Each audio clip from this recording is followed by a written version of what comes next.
Hi, good evening, everyone, and a very, very warm welcome to what is the Motorsport Foundation Charity's 9th episode in our 2021-22 series of relaxed, informal, and hopefully interesting chats with fascinating guests and personalities called In Conversation With, hosted by myself, Michael McGrath. Okay, so look, we've not yet reached the heady heights of the Graham Norton show, but I'm delighted to say that we're pushing hard in growing our charity's broadcast reach.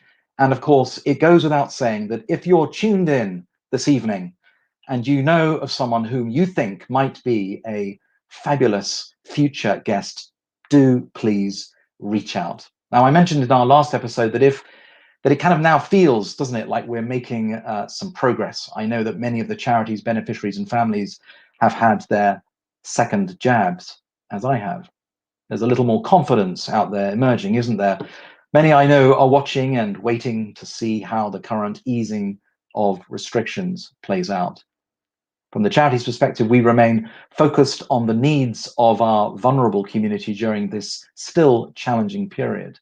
Our virtual muscle dream efforts have been well received, but as ever, small charities are really, really struggling, and we're no exception. So we got creative, we innovated, and that, ladies and gentlemen, is how the idea was born of In Conversation With broadcast. The idea of having these initiatives and these conversations came about in May last year. So 12 months have passed, 12 whole months have passed. The world has changed, and tonight is actually our 24th guest, and what a guest we've got lined up for you. The objective of these conversations has always been to enable our beneficiaries across the UK, children and young people with muscular dystrophy and their families, many of whom I know are huge F1 fans, feel connected and engaged rather than perhaps feeling isolated or alone. So if you enjoy tonight's show, please dig deep. Can I ask you to make a donation and know that you'll be helping us bring some magic and joy into the homes of some incredibly deserving young people?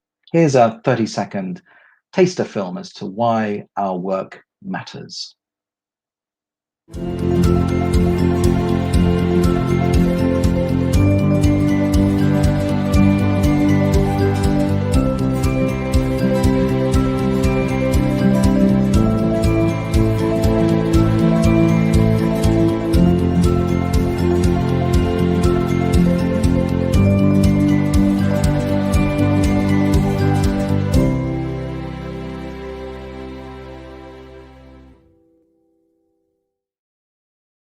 And of course, we try hard to make our audience feel special, feel connected, feel part of the conversation. And tonight, ladies and gents, is no exception. So just before we bring on our guest, I'm once again sending humongous amounts of love, loads of hugs and hope to all those with muscular dystrophy, to our community, to our tribe of muscle warriors, our families, and our beneficiaries, and to say, hang in there, we will prevail. And of course, we are stronger together. On with tonight's show. First up, a few housekeeping points. Firstly, a safeguarding note. As always, we have eyes over tonight's broadcast, so if any improper comments or unacceptable behaviors are observed, action will be taken. Secondly, all episodes are recorded and streamed on the charity's Facebook and YouTube channels, and as always, you can help expand our reach by subscribing, commenting, and of course, sharing. So, tonight's guest was born in Manchester, our first Mancunian on the show, and his motorsport career kicked off in 1976 as a milling machine operator with March Engineering, later joining March's Formula 3 racing team as a mechanic before being hired by the great Sir Frank Williams in 1978 as a machinist for the newly formed Williams team. From Haas Lola, Jaguar sports car racing, Benetton F1 as technical director, to Ferrari F1 in '97, where his reputation for race strategies grew, and as part of the Ferrari Dream Team, he earned notoriety as the mastermind behind Michael Schumacher's 7 World Championship titles. From team principal of Honda F1 in '07 to the establishment of Brawn GP in 2009, winning the Formula One World Constructors Championship with Jenson Button, winning the World Drivers' Championship at the Brazilian Grand Prix. And a year later, he received an OBE in the 2010 New Year's Honours for services to motorsport. From 2010, for 3 years, he was team principal at Mercedes GP Petronas Formula One team before announcing his retirement from F1 and then re-emerging in 2017 as MD Motorsports and technical director for the Formula One group. Ladies and gentlemen, it's my real privilege to welcome Ross Brawn on tonight's show. Hey, Ross. Evening. A very warm welcome. Good evening. How's it going? Very good. Very good. Pleased to be here. It's great to have you with us tonight. You know, we've had a number of conversations with guests from within your world, the motorsports world. I'm sure you know them all. Anthony Davidson, Vicky Butler-Henderson, and Mike Elliott. Yep, very well. Yeah, good, excellent. Well, anyway, look, for those that don't know, let's kick off. What does a milling machine operator actually do, Ross? Well, I did a mechanical engineering apprenticeship at Harwell, and I'd completed my ONC and I was halfway through my HNC when I saw a job. In fact, I have to just correct something slightly. My very first job actually was with Williams, and I was there for a year before I went to March. So there was a job advertised in the Reading Evening Post, and I was living at my parents', and I realized it was a job that I could actually do. I'd finished my apprenticeship, and I went along and was interviewed by Patrick Head, and eventually I was offered the job. I was the second choice. The first choice turned up, didn't like the look of things, and left. So they only had one alternative, and that was me. So I got a job as a machinist, and I had a wide range of machinery I could operate, but predominantly I operated milling machines. So milling big blocks of metal into racing car components. So that's what I did for the first few years. Excellent, excellent. So let's just take a step back for a second. So how has the past 12 months or so been for you, Ross? And of course, with your family, with 6 grandchildren, how did last year's lockdown impact the family? Quite a lot. I mean, perversely, I've been very busy and had a lot to occupy my mind. For my wife, daughters and families, I've got 2 daughters. For periods when they couldn't go to school, periods when they couldn't work, it's been pretty challenging, as it has been for everyone. And I think the mental challenges of this pandemic can't be underestimated.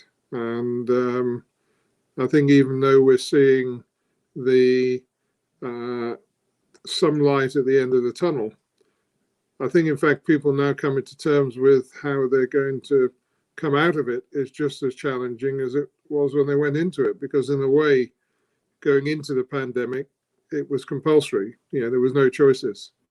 Now we're getting to a phase where people have to make choices and decide how, not brave, that's the wrong word, but how engaged they want to be with the community, how many, it's to a level where you decide your own risk now, in a way. I think it's a bit. My wife in particular is noticing and having to think now about doing things which 2 years ago she never thought about. And when they were not permitted, then it wasn't a question. But now she's allowed to go to a shop. Should she go there? Does she feel comfortable going there? So it's been a terrific period of mental challenge for everyone. As I say, for me, I've been fortunate, and I've been so occupied with helping get Formula One back on the road. That's been 24/7, and I haven't had time to think about those things, but I know how difficult it's been for people.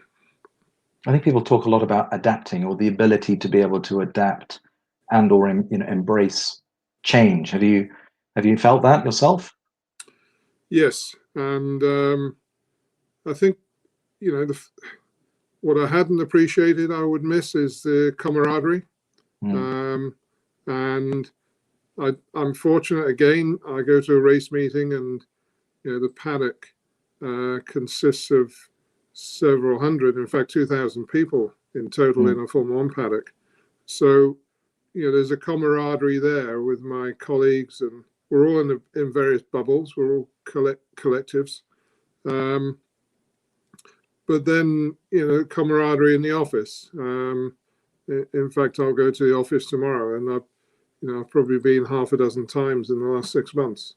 And seeing a lot of my colleagues, we've got some new employees who I've never met personally and physically, and there's all of that side. So it's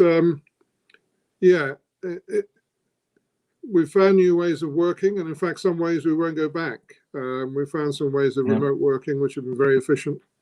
But again, I don't think we can underestimate the chemistry of people working together and how important that is. Yeah. Looking back at your career, Ross, can you share maybe one or two highlight moments for us? I think one of the greatest experiences I had was when Honda withdrew from motorsport, and Nicole, actually, who helped put this together with you, who's been working with your charity, was one of the stalwarts of our team. She was my PA during that period, and we Honda withdrew, and we were staring into the abyss. They literally called me to a meeting in London and said, go back, turn the lights off, shut the doors, send everyone home. And we had 700 people working for us. And we had to fight to keep that alive. And the model, the viable model going forward was a team about half that size. We just couldn't justify that number of people. Honda was a big company. This was now having to stand on its own feet. So we had to lose 300 people. But the commitment that people showed in those dark days, we had several months when it was impossible to say what the future was. But if we stopped working, there wouldn't be a future. So everybody in that team, most of whom are still now with the very successful Mercedes team, most of them with that team showed a resolve that I'd not experienced before in those, with those challenges. And we got through that winter.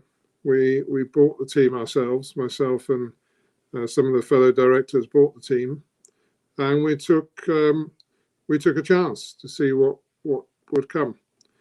And of course, it was a fairy story, quite frankly, because we went on to win the World Championships. So Brawn GP was born. We went on to win the World Championships, and that's the nucleus of a team which has now dominated Formula One for several years. But it was just the spirit and the camaraderie and the commitment and the resolve of the people in those circumstances that really was very special to me, because it would have been easy for people to walk away from that, and they didn't. They committed and they believed, and they got the results they deserved for the commitment they had. So I guess the other thing that I enjoyed very much was going to work in Italy as a sort of born and bred Brit Mancunian, as you mentioned. I traveled obviously with Formula One, but going to Italy and enjoying a different culture and a Latin culture, food, lifestyle, work practice, very, very different to what I was used to in the UK. But fascinating nonetheless, and still able to achieve the results in just a different way. And Ferrari is an iconic brand, and working for a decade for Ferrari was something I still remember very fondly. Let me just jump into the chat room. Chris, one of our beneficiary families' dad, he said, Ross, firstly, thank you for all your great work. Do you miss the buzz of sitting on the pit wall with your team I do. I'm 66 now, so I think you have to you have to slow down eventually. Interestingly, we're looking at trying to monitor the heart rates of the drivers and some of the key personnel, because I know from experience that's a fascinating piece of information. And I used to get rigged up, and I would run, sat on the pit wall, doing nothing physical except trying to help run the race. I would hit 140 pulse rate. And as soon as the race stopped, that would just plummet down to my normal pulse rates in the 60s. And that would just plummet. And it would plummet within, you could see when the checkered flag had fallen, because my pulse rate would just drop dramatically. So it was something I loved, something I enjoyed immensely, something I don't think physically or mentally I'm capable of doing now. I think you reach your peak, experience compensates for many years, but eventually you have to hang your boots up. And hopefully we're gonna take your resting heart rate from 60 up a notch or two as we go into our quick fire round, Ross. So, this is part of the In Conversation With broadcast that we do. It's a way of allowing our audience to, to get to know our guests just a little bit more. So, are you sitting comfortably? You ready for this? I've not experienced this before, so we'll see what happens. You'll see how it unfolds. All right, let's go. Marmite, love it or loathe it? Loathe it. Most used emoji on your smartphone? The thumbs up. Thumbs up. Okay. Scrambled or poached eggs? Scrambled. Freshwater or saltwater fishing, Ross? Freshwater. What tune or song puts you in a great mood? The Dire Straits. Mercedes, Red Bull or Ferrari? Ferrari. Merlot, Bordeaux or Burgundy? Burgundy. And one item that you take to a desert island? My smartphone, although of course it wouldn't work. My life revolves around my smartphone. Can I take my wife? That would be the most important. Of course you can, absolutely. But I'm sorry, but no smartphone. So, so I'd like to chat a little bit more about what motor racing has taught you. I think what it's taught me is a structured approach. I think when I left Ferrari after, fortunately, a very successful period, and I had a year out. And then I remember being interviewed by the Honda board for the job I then took. And they said, "What's the silver bullet? Why have you been successful?" I said, "Well, the secret is there is no silver bullet. It's just structured, just a structured and consistent approach." And we hear often about incremental gains that a lot of sports people talk about, and motor racing is the same in a way. It's a very human sport in terms of the drivers and mechanics and the engineers, but it's also a very mechanical sport in terms of the design of the cars and the way they function and how well they function. So you have to have those two disciplines, if you like. You have to be able to compete on a technical level, and that means motivating and guiding, in the case of Formula 1, several hundred engineers to produce the best car you can, and then working and cajoling and supporting a group of engineers and ultimately the driver to produce a human performance that then delivers the results. And if I may say, I think I've been okay in motor racing because I have a relatively calm approach. It takes a lot to get me certainly externally ruffled. I might be flapping around inside, but I've been quite skillful at never showing that. So but the fact that you will not fix an uncompetitive car overnight, you will only fix it by having the right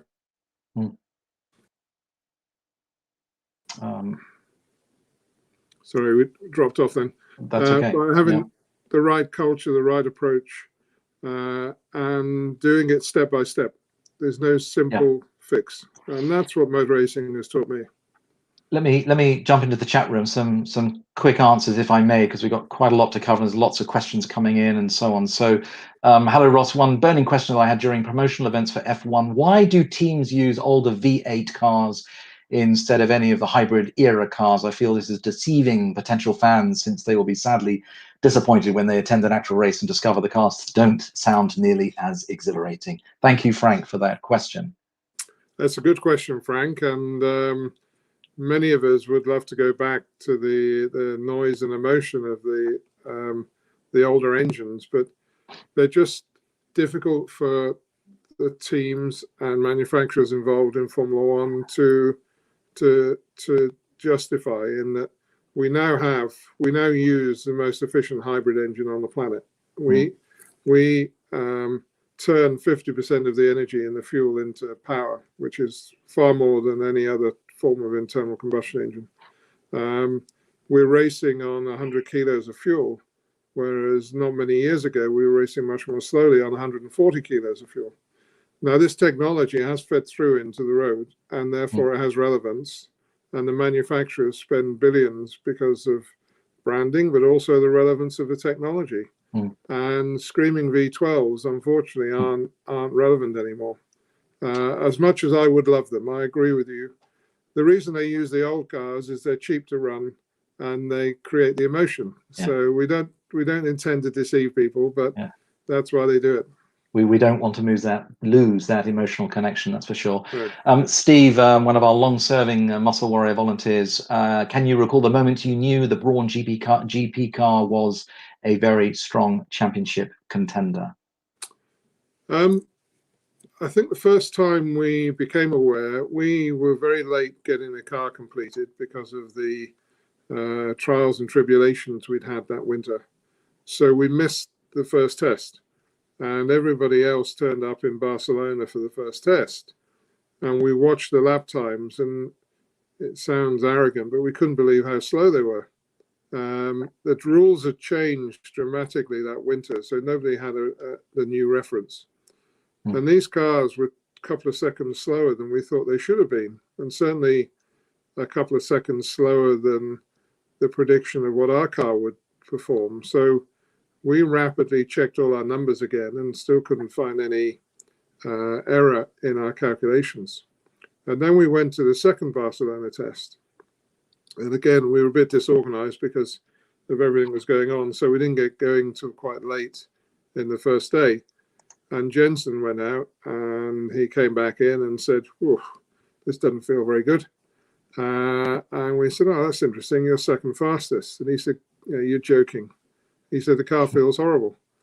And in fact, then when we got the car tuned up for him, because it was just a matter of adjustment, it was a huge gap. And some of our mechanics, some of our mechanics rushed out and put money on us winning the world championship, and they got 250 to 1. It was that sort of fairy story.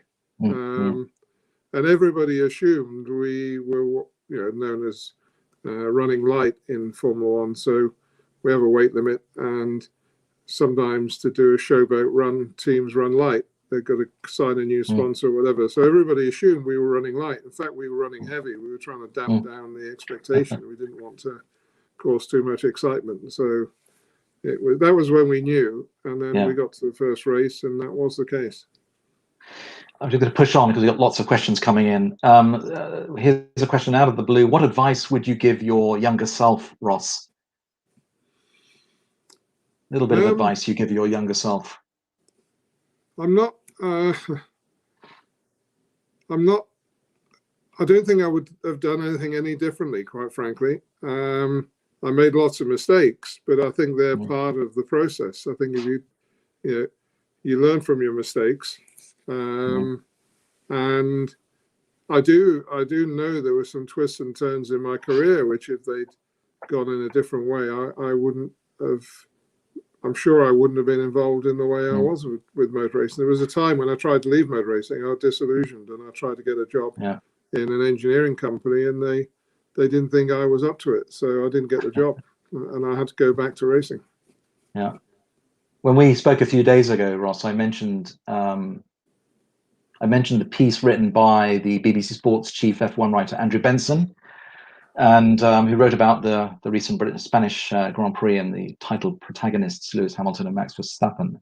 And I think we can all agree that it was another brilliant performance by Lewis, but also I think a Mercedes masterclass in strategy, underpinned by, I think, the virtue of patience.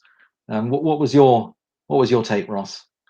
It was a great race from Mercedes, and what's interesting is now it's gone head to head. The team that people felt was probably a stronger reference, Red Bull. Red Bull always had the reputation of being real racers, and maybe the pinnacle of Formula One are faltering a little bit. Now, they may not have quite the fastest car, in fairness.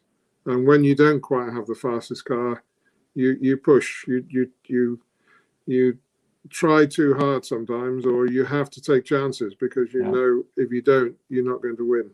Yeah. And I think what we're seeing is a masterclass from Lewis and Mercedes, and it's almost bulletproof at the moment. And Max and Red Bull have got a massive task to beat them. They have here, and I think they'll do it again. But it just feels like Red Bull have got to find a couple of more tenths to be able to have that cushion that enables you to compete. And so that's how I see the two. But it's just a great year, fantastic year. When it's incredible, isn't it, having these conversations about a couple of tenths? I mean, you know, I was getting slightly worried because you hadn't appeared 3 minutes before the start of this evening's show.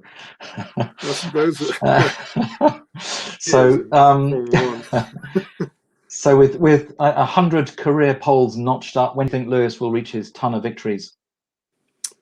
He shows no signs of slowing down, no signs of losing any passion for the sport. He's fit. He doesn't fatigue. You know, you can watch him in races, and he's just as strong at the end of the race as he is at the beginning. Speed's incredible. So I don't know what will cause him to stop. I think he's got a few more years in him for sure. So Ross, if I may, I'd like to give a quick shout out to all those tuning in tonight from Planet F1, part of the Planet Sport network. You guys rock. I've got a dedicated Planet F1 quickfire round coming up with you for you, Ross. Four questions, all right, coming from the Planet F1 audience. But in keeping with tonight's show momentum, if I could respectfully ask for answers to be short-ish, please. That would be amazing. So, question one: given how close it is between the likes of Mercedes and Red Bull and the bulk of the midfield this season, could 2022 be a case of perhaps taking one step back in order to take maybe 2 or 3 or 4 steps forward in future seasons? Yes, I think that's exactly what could happen. I think we're enjoying a vintage year, but the cars are still incredibly difficult when they follow each other. So I think we could potentially take a step back in terms of the closeness of the field, but then I think we'll see in the next couple of years, you know, some great racing. Thank you. Q2, having worked closely with Michael Schumacher for large parts of your career, Ross, what attributes or similarities do you see in his son Mick? Too early to say, but very calm, very structured, the right sort of emotion, you know, passionate but not losing his emotions, and a very nice person. I mean, he's a lovely guy and starting to show some potential now, I think. So I've got my fingers crossed. Excellent. Question 3: before the season, you tipped Yuki Tsunoda as the best rookie that F1 has seen for several years. Yes. So what do you think has gone wrong for him since Bahrain? Probably trying too hard. I think, you know, you have to build your weekend, and Formula One is so intense. You make a mistake early in the weekend, and then you play catch up the whole time. And when you're a rookie, you don't have the wealth of experience. So you've got to build the whole weekend and construct it and get the car right and focus on all that. And I think he's got a bit frustrated because I think he's been trying too hard and his expectations have been too strong. And maybe we pumped him up too much. Maybe I shouldn't have said what I did. Finally, I still think he's got a lot of potential. A lot of potential. Great stuff. Thank you. And finally, drivers that switched teams in the off season have taken time to get up to speed, and this largely down to a 3-day pre-season test. So if that is the case, will this shorter schedule perhaps be something that Formula One sticks with? I think for 2022 we'll have a longer pre-season test or series of tests, because with the new car, we have to really give the teams time to understand and settle in. So I think we're anticipating at least having 2 tests pre-season. So any drivers that do change will have a little bit more time, and certainly the teams will have more time to understand their cars. So a bit of a gear change, Ross. I know we've got a few things in common. So let's chat briefly about your favorite movies. So what is it about Shawshank Redemption that does it for you? Well, I think it's in the title almost, the redemption of someone who was innocent and suffered so grossly in terms of what happened, and the fact that he did what we did in motor racing. He never gave up. He just worked away at it and had a master plan. He knew where he wanted to be, and he gradually built up the whole his old structure in prison until he could deliver the coup de grace, and sort of and that's what I loved about it. That and it was a tale of morality, and very just wonderfully acted and wonderfully entertaining. Yeah, Morgan Freeman and Tim Robbins, great together in that film. And then also Lost in Translation, Bill Murray and Scarlett Johansson. Yeah, it touches a nerve because those sleepless nights in Tokyo, where because of jet lag you just can't get to sleep, and all the interesting little restaurants and tiny little smoke-filled bars around Tokyo. It all kind of touched. It just reminds me so much of my career, and certainly in Japan. I love Japan. I love the culture. I love the people, and I love going there. And spent a lot of time in Tokyo and the surrounding area because we work very closely with Bridgestone, a tire supplier. So I love the country, and that's part of why I like that movie. So excellent. So Ross, you may have, I don't know if you've come across somebody by the name of Dr. Rangan Chatterjee. No. He's a British physician, TV presenter and podcaster, and he does this beautiful little intervention, if you like, every night with his family around the dinner table, and it's all around the 3 Ps, as he refers to it as, and it's about spotlighting gratitude and about things that we're thankful for, about gratefulness. And you've been a brilliant sport thus far this evening. So I've got 3 little quick questions to run past you. Just thinking about gratitude and gratefulness. One person today, Ross, that you're grateful for? My father, and the way he brought me up and the standards he set and the support he gave me. And he's still with us. He's 93, and I spoke to him actually before I came over. So my father was certainly the greatest influence on me, and still a great friend, and still a dad. Wonderful. One pleasure today that you're grateful for? Family have become really something I appreciate now. I sort of ran through life without spending too much attention to my daughters, and my wife was responsible for that. And up until this COVID drama, then spending time with family has been pretty special, and that would be one of my greatest pleasures for sure. And something that's been promised that you're grateful for. Something's been promised. Yeah. In what ways? I don't. Just something that's been promised at some point that you might be grateful for in the future. Oh, I see. Well, the love of my wife is something which she always promises me, and that's something which I've been married for 44 years. And Jean and I met when we were relatively young. And in fact, she was the one with the money at the time because she had a house and I was skint. So we've had quite a journey, and she's always supported me and always stood by me, and supported me when we bought Brawn GP and took the risks, and she's always been there. So that promise that she made to me is something which has been pretty special. Wonderful. So we've got our second quickfire round. So are you ready for this? Yep. What did breakfast look like for you this morning, Ross? Porridge. Food hell. Food hell. Abalone. Food heaven. Slow cooked barbecue. Accompanied with anything? Well, I'm a barbecue enthusiast, so a brisket, a 16-hour brisket or something of that sort is something I enjoy a great deal. Excellent. Electric, bamboo, or plastic toothbrush? Electric toothbrush. Okay. So this is a yes or no. Do you think that we'll see a female F1 driver soon? A yes or no?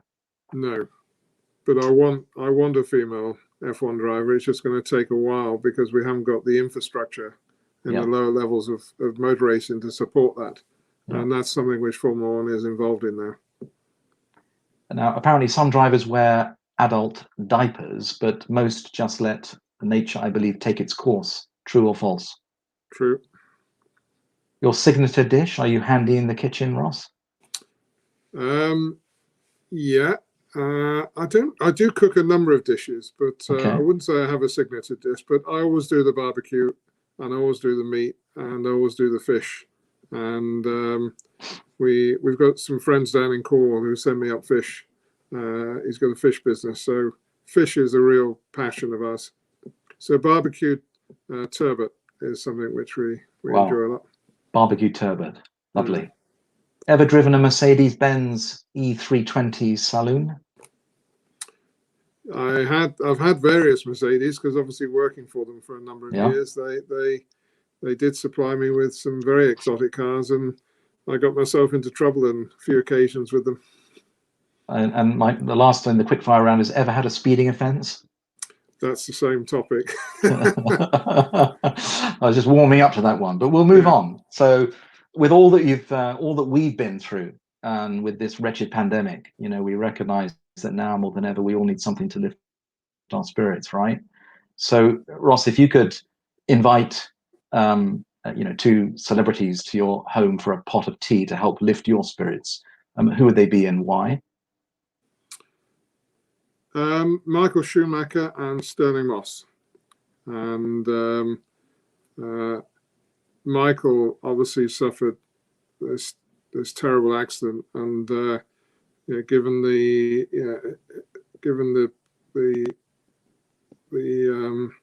challenging career he had and the high risk career he had, it was terrible that he had a skiing accident that then caused his injury. So, Michael, but lots of memories of Michael before his accident. Sterling's not with us anymore, but Sterling was a close friend. And there's such a contrasting periods, but you can see the similarities between them. But Michael was pretty cutthroat and took no prisoners. And Sterling drove in an era when you had to give massive respect to your fellow drivers, because if you clip them, they could die, and that was the difference.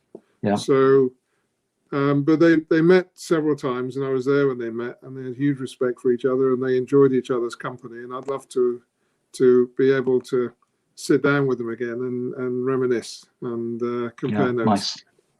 Nice, very nice. I'm just going to pop up a picture here on the studio. There's a picture just coming up. Here we go.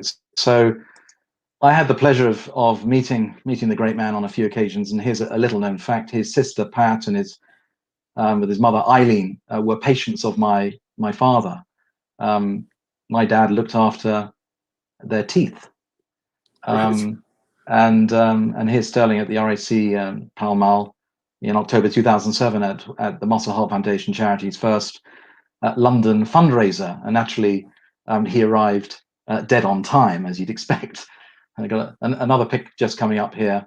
And just indulge me for a second, if I may, Ross. So Sterling brought this magnificent print depicting him racing in his Aston Martin DBR1, lying third behind Wolfgang von Tripp's Ferrari and John Berard's Porsche. And you may have come across the Targa Florio. It was actually an auction item, and I recall the excitement in the room when a private bid came in by an SMS text from Los Angeles. And I remember when speaking with Sterling by phone on the Sunday before our Royal Automobile Club charity event, and I impulsively asked whether he needed directions to the club in Pall Mall. Of course, what I didn't know, Ross, was that he was one of their longest standing members. Hindsight's a great thing. But anyway, there's another pic here of the great man. This was snapped actually in July 2015, with Sterling giving a fantastic muscle warrior salute with two of our Muscle Dream beneficiaries, Will and Corey, who very much enjoyed chatting to him. But also the final little pic I just wanted to pop up here. Arguably the greatest all-round racing driver of all time. Perhaps one day, Ross, our Lewis here will be described in this way. What do you think? By the way, this was taken in July 2015 at a fantastic family event hosted by the Mercedes Petronas team. So this is my shout out to Nicole and her colleagues who helped knit it together and who supported the charity so wonderfully. But yeah, maybe what do you think? Do you think Lewis is going to be described in that way as one of the greatest all-round? Oh, well, absolutely. And I think we often don't appreciate what we have until they've retired or moved on. Yeah. And so and I think Lewis's record speaks for itself. I think he just seems almost impervious. I mean, he makes so few mistakes, and he performs every weekend, and that's the measure of a great champion. And I can't remember the last time he had a poor race that was down to him. So he is very, very special. I'm going to jump into the chat room for some quick answers, if I may. So good evening, Ross. Richard here from Formula Nerds. A couple of questions, if possible. Do you ever see another story like Brawn GP happening in F1 again? Also, do you have any regrets in your amazing career? I don't, unfortunately, see Brawn GP happening again. It was a peculiar combination of a huge amount of money that Honda spent on the design of the car and then walking away from it. So for a small team with a limited budget, we were given this present from Honda. I mean, we'd created it, but we were given this present from Honda, which had hundreds of millions spent on it, and we delivered. And that was what we had to do. We had to deliver that gift. And I don't see how that would happen again. So, and the reality is in Formula One, it's very, very competitive. And the teams with the greatest resources, we don't make mistakes, are the ones that win. And that's why we've got the budget caps coming in, because we want to level the field. Yeah. So I'm fortunate. I don't have any regrets. I guess I tend not to look back. I mean, I used to struggle sometimes to enjoy race successes because I was worried about the next race. And that's, I think, the nature of a lot of people in Formula One. You don't sit still. You would be thinking about the next race, and it wasn't until a championship had been finished or a season had finished that I could really relax and reflect on the season. So I'm not really a person who looks back on things. So I don't think I have any regrets. I've been very fortunate. Tony has a question here. Hi, Ross. What advice would you give to someone who dreams of working in Formula One within the business or the operational side of the industry, non-engineering? I think there's lots of avenues to pursue in terms of gaining useful and suitable experience. But whether that culminates in getting into a racing team is another matter. As I'm sure everyone can appreciate, a very small percentage of people get to work in Formula One. But you've got to put yourself in that place where you might be picked. And and it's at all levels, technicians, engineers, and Formula One's very specialized. So it's more of an aerospace industry than an automotive industry. So any of the aerospace disciplines, aerodynamics are very important in Formula One, material science, structural engineers, those sort of things. But one of the things that I always look for when I was taking on engineers was some hands-on experience and getting involved with a particular Formula Student, which is a university level initiative where students build a small racing car and they all compete. We get 130 universities take part in an annual competition on that, and it's fiercely fought. And the chief engineer at Mercedes, Andrew Shovlin, was a competitor in Formula Student in his university days. So those sort of practical experiences help a lot, because you'll know that in the cauldron of Formula One that people can turn their hand to things and they can understand things. So academic and practical is a really attractive combination. Question from thank you for that, Ross. One of our beneficiaries, Ryan. Good evening, Ryan. Thank you for tuning in. How do you think Formula E will affect the future of F1? I think we've got there's plenty of space for both. I think Formula One is the ultimate and pinnacle of motorsport. I think Formula E is more of an event. They all race the same cars. So there's not the competition, the technical competition that there is in Formula One. But it's a very appropriate event for city centres, and it's more about the experience and promoting electrification. I think I'm not unique in these views, but they oppose the views of a lot of people. I think electrification will only be part of the solution for the future. I think when you consider we've got billions of internal combustion powered vehicles out there, how do we take them off the planet and stop them polluting? What we have to do is find fuels that they can use which are sustainable, fuels which are carbon zero. So the way they're produced as part of a carbon neutral cycle, and we don't add to the carbon dioxide and greenhouse gases that the problem we have at the moment, because you can't take those cars off the road. You have to provide them with a fuel that's carbon neutral. And that's what Formula One is going to lead the charge on. And you'll see in the next few years that we will be racing with sustainable fuels. We'll be racing with carbon neutral fuels. And these will be plug-in fuels that can be used in any internal combustion engine. It can be used in jets, can be used in long-haul trucks, etc., etc. These are applications that electrification simply won't be able to meet. So we're going to be part of that solution in the future. But I think Formula E is got an appeal and sits very nicely alongside Formula One. Message from or question from Paul. Hi Ross, I'm looking forward to the first of the sprint races at Silverstone. What feedback have you had from drivers? We've got so many questions coming, I'm going to plow through them as quickly as I can, Ross. So you're doing superbly. Thank you. Yeah. Yes, we're hoping to have the first one. We've been working on trying to get a sprint race format into Formula One for a number of years. It's now part of the whole weekend. So Friday you'll have qualifying as you do now. That will set the grid for a sprint qualifying race on Saturday, a 100-kilometer race. And the outcome of that will determine the grid for the Grand Prix on a Sunday. And along the way, the first, second, and third in the sprint qualifying will score 3, 2, 1 points. And it's a format we want to test.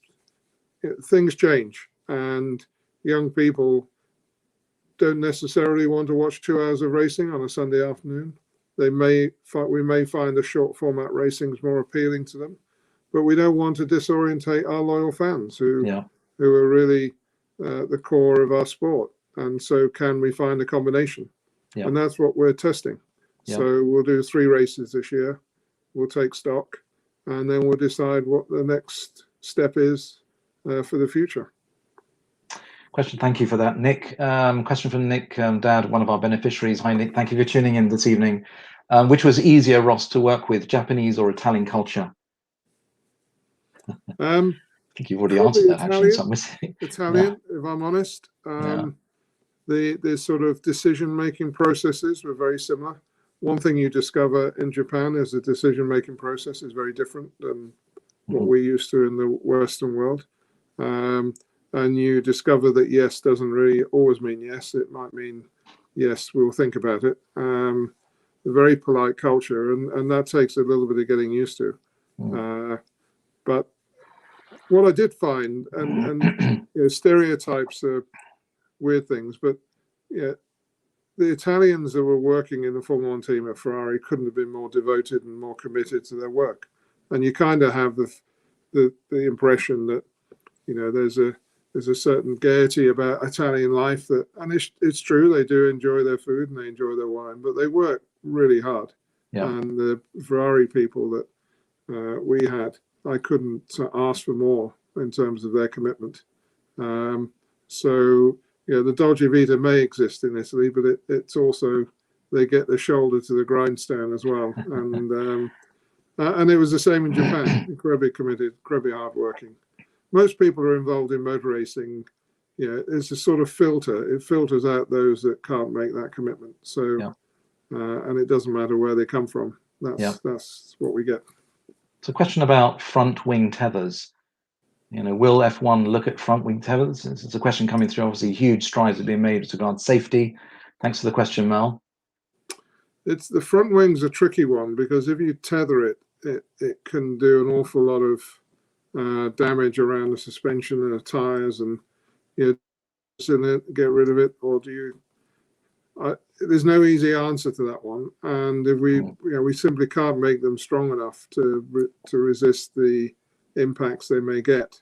So I think the halo has made the halo around the cockpit has been a huge step in safety, and I think obviously a wing coming up and hitting a driver would have been a horrible consequence, but the halo's given us a bit more assurance on that.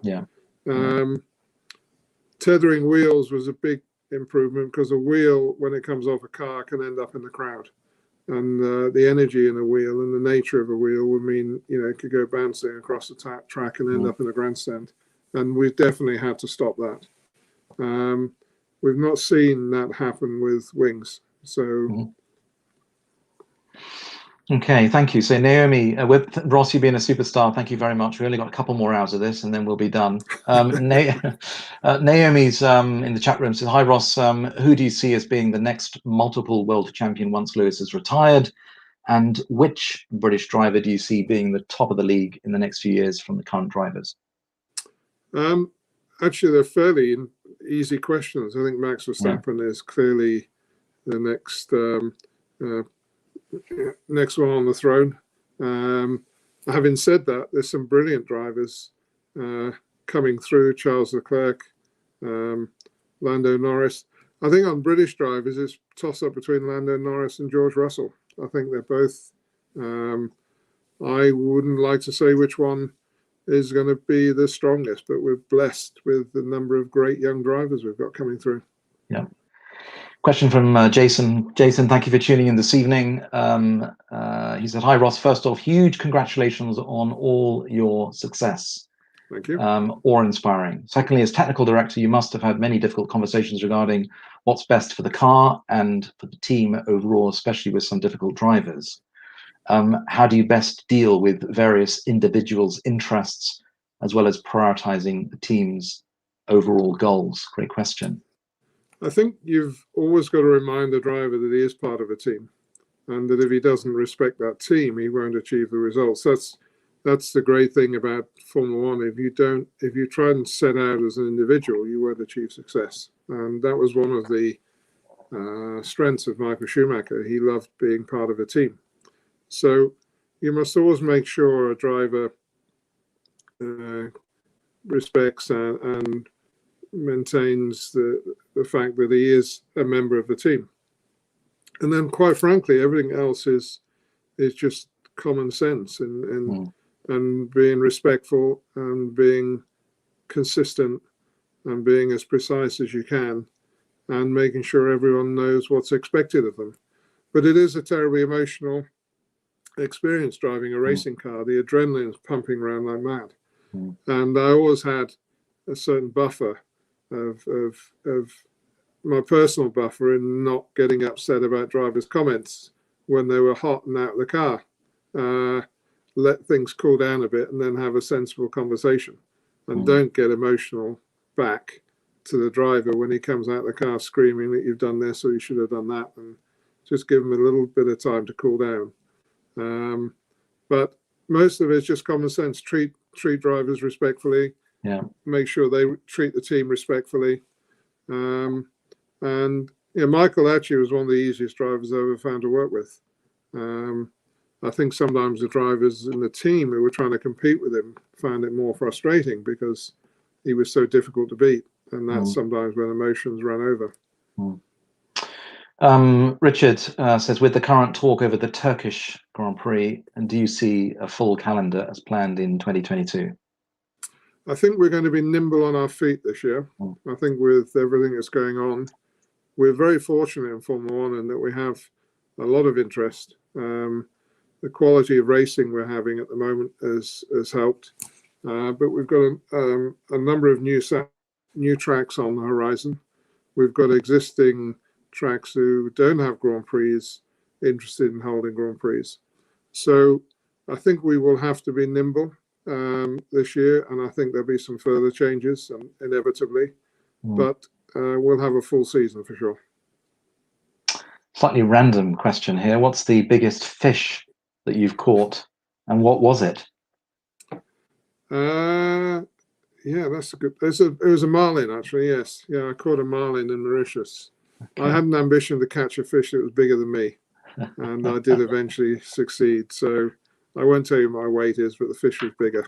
Excellent, very good, very good. Ross, you've been a superb guest, our 24th guest, and 24 is an important number for one of our young beneficiaries who's celebrating his birthday today, Josh by name.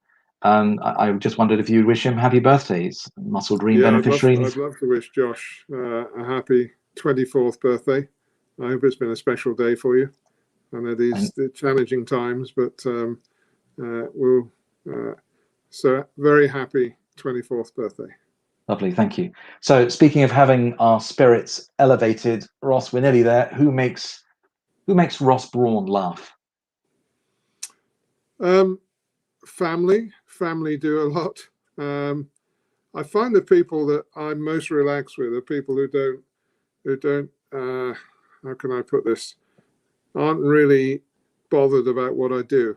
Because sometimes when it's nice to have the engagement of fans, but my family don't care what I do. In fact, sometimes I'd be with one of my grandkids and someone will come up and ask me to sign something, and they'll look at me and say, "Why on earth has he done that?" Because I'm granddad. And then I've got some fishing buddies, and they really take the mickey out of me. And that's if I ever get anything, any glimmer of getting above my station, they put me in my place. And they're not racing fans, they're fishing fans, and so I get to go off. Used to get to go off on fishing trips with them, and we've got one coming up in Iceland in July. I hope, if everything clears. So they take me away from the pressures of Formula One, family and fishing buddies. Nearly there. Tell us about one or two goals or aspirations that, Ross, you'd like to achieve in your life at the minute. I think professionally, the what I would call the sustainability of Formula One, and that's the economic sustainability and the environmental sustainability. So we're trying to put Formula One into a place where the economics are a lot stronger, and the small to medium teams can be sustainable. They can make a economic model that's self-sustaining. So with the sponsorship they get and the prize money they get, they don't need any benefactors in order to carry on. So by putting the cost cap in and reducing the cost of competing, then, and we're still talking huge sums, but at least with a good sponsor and the prize fund that they get from Formula One and a sensible approach, they can pay their bills and they can make a profit. And that's the economic sustainability. I also know from experience that Formula One is probably the fastest moving laboratory in the world in terms of technologies. And the world faces massive challenges, environmental challenges, and they will come back to be center stage once we get over this pandemic. And Formula One has a huge role to play in that. Formula One cars in themselves are a tiny percentage contributor to greenhouse gases, infinitely small. But the technology we can develop and the technology we can promote and the example we can set, I believe, can make a difference. And so those are my professional goals. I think on personal level, I want to get back to a normal life like everybody else. And this pandemic's made me realize how fortunate we are in a lot of the things we do in our normal life. So that's what I want to get back to there. Excellent, thank you. Josh's mum, Jenny's just popped a note and saying thank you, Ross, from Josh, for his birthday note. Josh. Very much appreciated. So, final question to close off this evening's conversation. Ross, you've been a wonderful guest. Thank you so much for being generous with your time. One thing that perhaps we can all do to make the world just a little bit of a better place. I think supporting each other and understanding. I mean, I know mental health is something which is at the forefront at the moment. But I think we're all experiencing the stress and strains that we're all feeling at the moment. And, the classic, pull yourself together, shake yourself. It's not, you're not helping. You've got to have understanding and sympathy for people. I suffer with the stress of what's going on. Everybody suffers, and just supporting each other and trying to help each other is so important at this time. And I think the one thing that hopefully comes out of this pandemic is people's attitude to each other and an improvement in the way we support each other. So and we've seen that in so many ways with what's gone on. So maintaining that and keeping that going is very important. A little bit of kindness, a little bit more compassion, perhaps. Ross, you've been a terrific guest. A big muscle warrior salute. If I could invite you to give your best muscle warrior salute to us all. Oh, fantastic. And for those that don't know, a muscle warrior salute is a visible symbol of hope, courage, strength, unity, and joy for all those with muscular dystrophy across the country.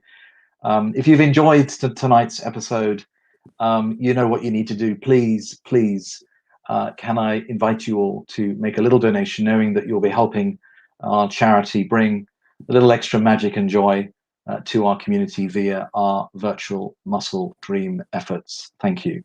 And Ross, as is the custom of our In Conversation With broadcasts, I've got to ask you, of course, that if you know someone whom you think would be a great guest, a great future guest for an In Conversation With episode, please do have a think and let us know. Will do. And finally, it's been a lot of fun. Thank you. Thank you. Imagine the drum roll. So here we are. Our next episode takes place on Wednesday, the 26th of May. We kick off at 7:30 p.m. and it's going to be very, very different. All being well, and if the weather behaves, we'll be streaming live at family-run Paradise Wildlife Park with Aaron Whitnell. Now, if you have a passion for wildlife, for adventure and conservation, you'll not want to miss this particular episode. Please also, you'll get the opportunity to hear a little bit more about Paradise Wildlife Park's Big Cat Sanctuary, some of Aaron's highlight moments from his amazing Africa trips. So that's Wednesday, the 26th of May at 7:30. There's the diary date once again. Big thanks again to our very special guest this evening, Ross Brawn. Thank you to everyone who's popped questions into the chat room. And of course, a huge thanks to our StreamYard studio team, Grace, to Lindsay and Shari. Thank you for volunteering your time in supporting tonight's broadcast. You're the best. For now, have a great rest of the week. Bye-bye for now.